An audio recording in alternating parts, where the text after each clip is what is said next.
Welcome to The Last Breakfast. Please enjoy the video.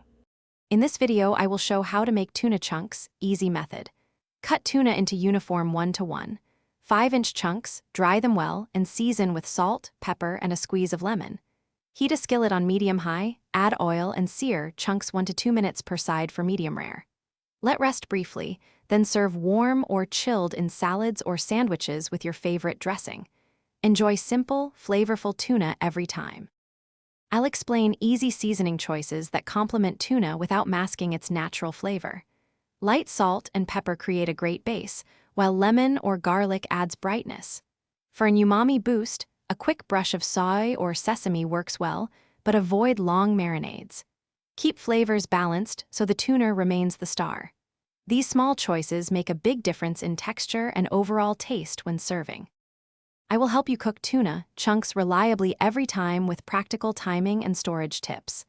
A very hot pan and quick sear locks in juices and creates a tasty crust, while short cook times keep the center tender.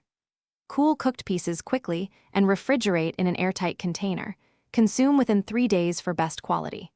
Reheat gently or enjoy cold in salads to preserve texture and flavor. Thanks for watching. If this was helpful, leave a like and consider subscribing. See you next time.